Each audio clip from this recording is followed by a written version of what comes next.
Below is a complete narration-style script written exactly as requested. Plain paragraphs, no asterisks, no formatting symbols, no stage directions, no footnotes. Everything is part of the spoken story. It includes a powerful hook with a subscribe request, 3 episodes, disturbing twists, and a closing audience question for a USA-based audience. The message appeared on my phone at 2:11 a.m.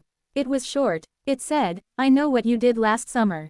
The terrifying part wasn't the message. It was the profile picture. Because it was my face. Same smile, same background, same scar on my chin. Before you hear these stories, understand this. Every single one of them is real, every identity was fake, and every victim thought they were in control, until they weren't. If you want more true disturbing stories like these, make sure you subscribe now, because once you hear how these end, you'll realize anyone online could be lying. Episode 1. The first story begins in Ohio with a 19-year-old college student named Marcus. Marcus was lonely, not in a dramatic way, just the quiet kind that creeps in when you move away from home for the first time. He spent most nights scrolling through social media, swiping, liking, commenting, hoping someone would notice him. That's when he matched with a girl named Emily. Her profile showed a soft smile, messy brown hair, and captions about loving old movies and late-night conversations. They clicked instantly. Emily replied fast, laughed at his jokes, and remembered small details Marcus himself forgot he'd shared. After 2 weeks, Emily suggested they move their chats to private messages. She said she didn't like public platforms. Marcus didn't question it. Over the next month, Emily became his routine. Good morning texts, voice notes at night. She said she was shy about video calls, claiming anxiety and a past relationship that made her cautious. Marcus respected that. He felt chosen, special. Then Emily started asking questions. Not normal questions. She wanted to know Marcus's class schedule, his roommate's name, the layout of his apartment. She framed it as curiosity. He told her everything. One night, Emily sent him a photo. It was a screenshot of his own bedroom, taken from outside his window. Marcus froze. He texted immediately, asking what it was. Emily replied with a laughing emoji and said, "Relax, just proving I'm real." He told himself it was a joke, maybe someone messing with him. But the next message erased all doubt. Emily sent a photo of Marcus asleep, taken from inside the room. Marcus called the police. They traced the account. It wasn't a girl. It was a 42-year-old man who had been watching Marcus for weeks, using information Marcus willingly shared to gain access to the building. He'd posed as Emily on dozens of accounts before. Marcus later learned he was chosen randomly.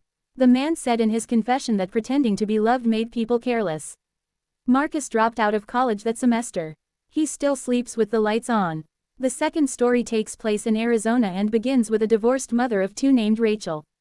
Rachel wasn't looking for love. She was looking for adult conversation. Her nights were quiet once her kids were asleep. She joined an online support group for single parents. That's where she met Daniel. Daniel said he was a widowed firefighter who worked long shifts. He spoke gently. He never rushed things. He listened. For 3 months, Daniel never missed a day. He sent photos of his meals, his dog, sunsets from his supposed fire station. He never asked for money. He never crossed boundaries. Rachel trusted him. Then one night, Rachel's daughter woke up screaming. She said a man was standing outside her window. Rachel checked. No one was there. She blamed nightmares. The next morning, Daniel messaged her. He asked if her daughter slept better. Rachel never told him about the nightmare. Fear crawled in slowly. Rachel tested him, mentioning a fake school event. The next day, Daniel referenced it casually. She checked her house cameras. Someone had been circling her block at night for weeks. Rachel confronted him. Daniel didn't deny it. He sent her photos of her kids at the playground. He said he needed to feel close to someone again. He said he never planned to hurt them.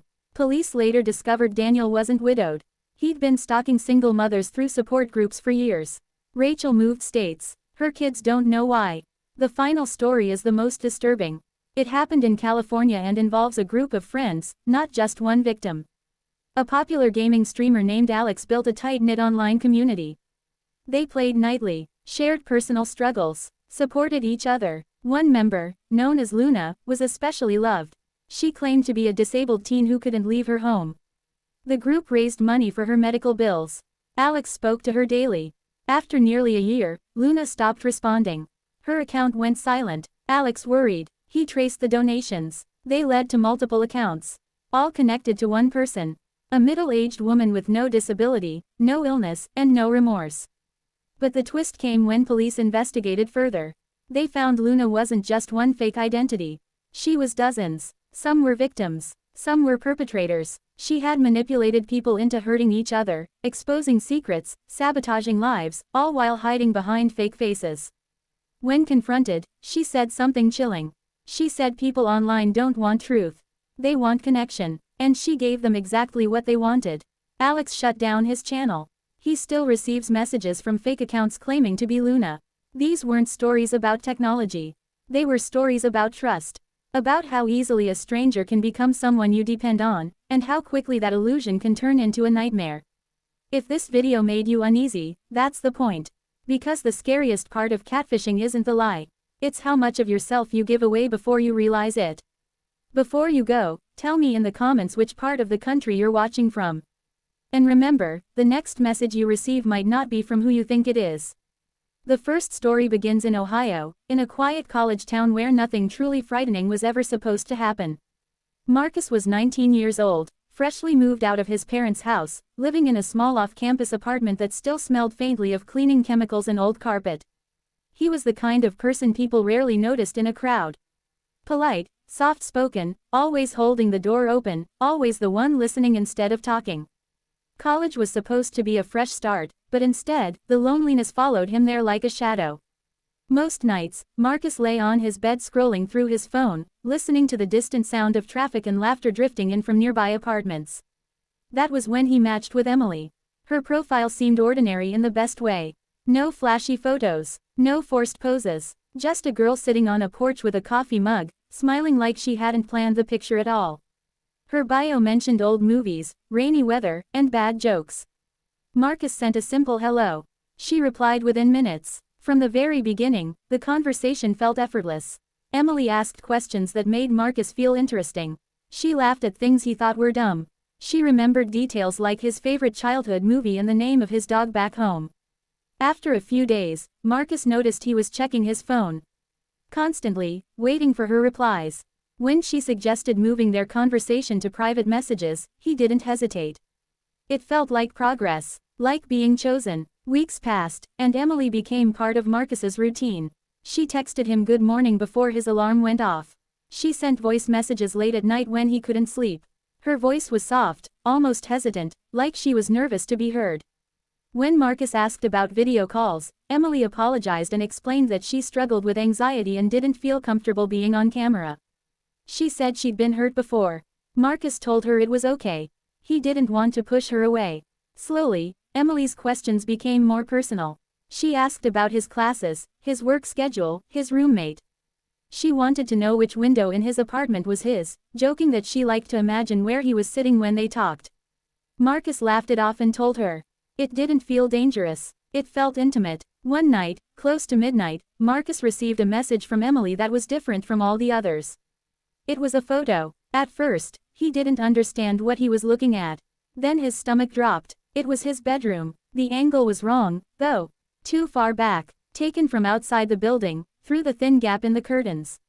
Marcus typed quickly, asking where she got the picture. Emily replied with a laughing emoji and said she just wanted to prove she was real. Marcus told himself it was a prank, maybe an old photo somehow pulled from social media. But before he could convince himself fully, another message came in. Another photo. This one showed him asleep in his bed, taken from inside the room. His hands started shaking. Marcus jumped up, turned on every light, and checked the locks.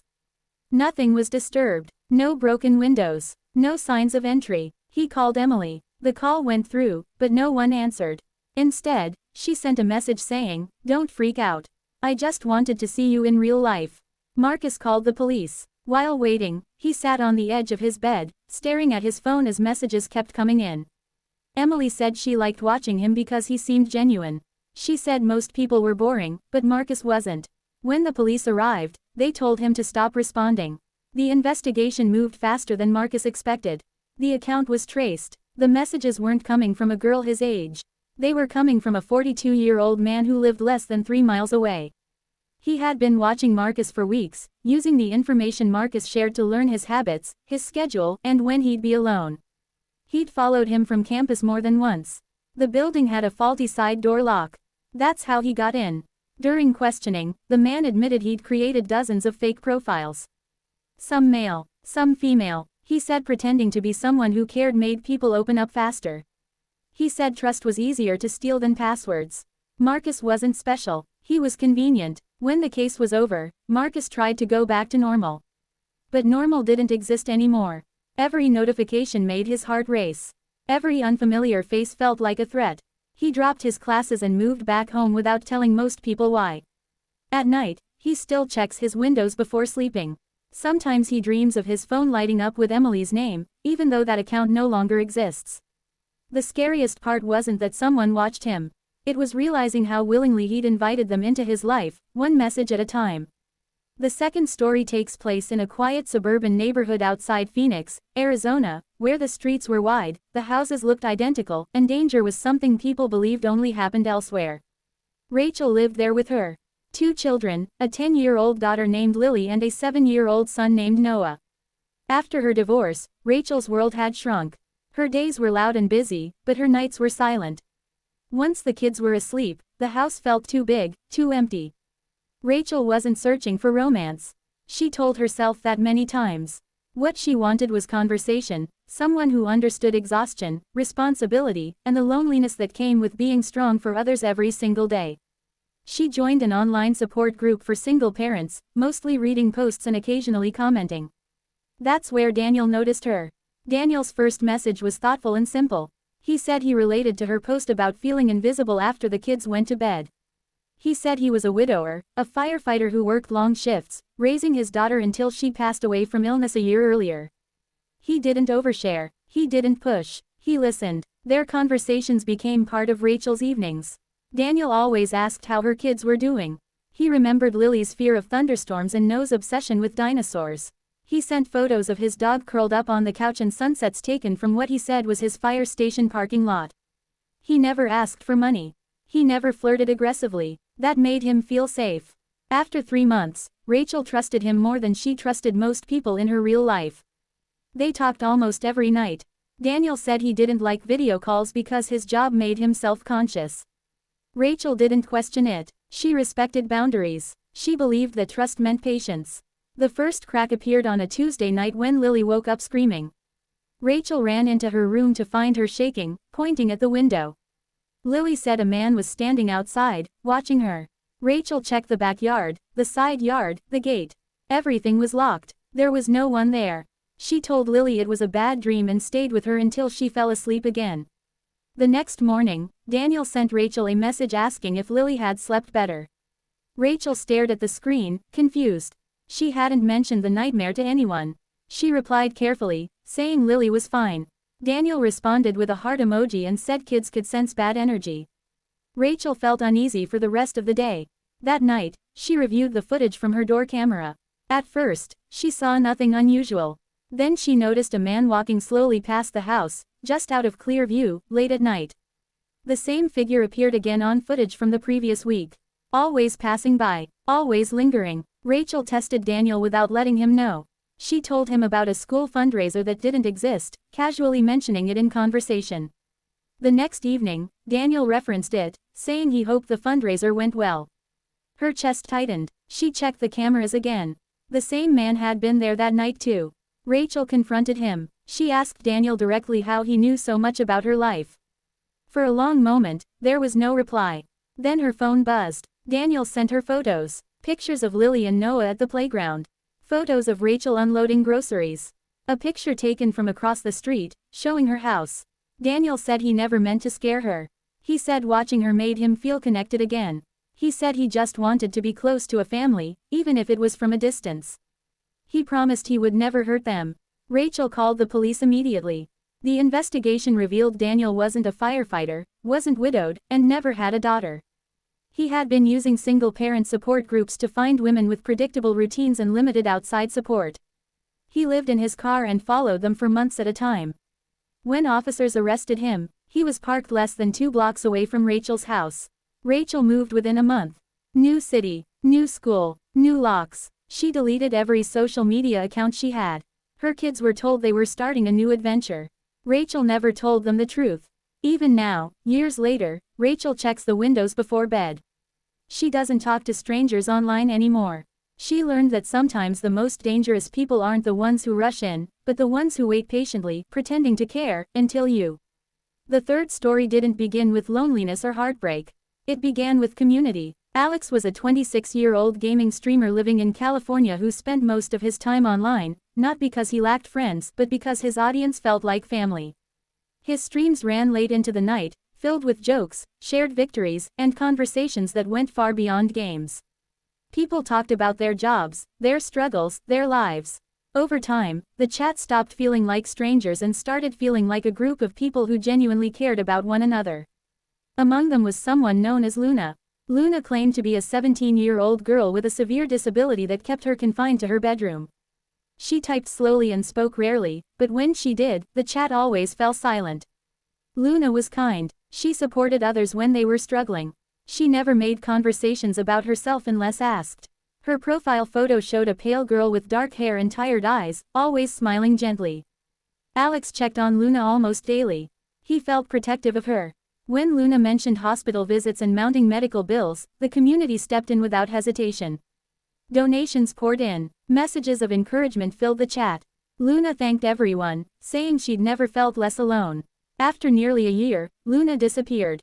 At first, no one panicked. People assumed she was in the hospital. Days passed. Then weeks. Alex sent messages every day with no response. The community grew anxious. One member suggested trying to trace the donation links to see if they could help in another way. Alex followed the trail. The donations didn't go to a hospital. They went to multiple private accounts, all connected through the same routing information. Alex contacted authorities, believing Luna might be in danger. What they found was worse. Luna was not a teenage girl. She was not disabled. She was not even one person. The identity had been controlled by a middle-aged woman who had created dozens of fake personas across multiple platforms. Some of them interacted with Alex's community directly. Others were designed to influence conversations from the background, agreeing, disagreeing, creating drama, and steering emotions. But the most disturbing part was what the investigation revealed next. Luna wasn't only a fake victim. She was also a fake supporter, a fake critic, and sometimes a fake aggressor. She would provoke arguments using one identity, then comfort people using another. She manipulated members into sharing secrets, then exposed those secrets through different accounts. Friendships were destroyed without anyone understanding why. When police questioned her, she admitted she never expected the community to last that long. She said she enjoyed watching people rely on her. She enjoyed controlling the emotional temperature of the group. She said the donations were just a bonus. Alex shut down his channel immediately. He felt responsible, ashamed, violated. Members of the community scattered, some blaming themselves, others blaming each other. Trust collapsed overnight. Months later, Alex received a message from a new account. It said, "I'm still here." He blocked it. Another appeared. Then another. Different usernames. Same tone. Luna's voice. Authorities warned Alex that once someone builds a web of false identities, they rarely stop. They adapt. Alex still games, but he doesn't stream. He doesn't build communities anymore. Sometimes he scrolls through old messages, wondering how many people he thought he knew were never real. The most terrifying part of this story isn't that one person fooled hundreds. It's that she didn't need to lie well. She only needed to understand what people wanted. Sympathy. Belonging. Someone who listened.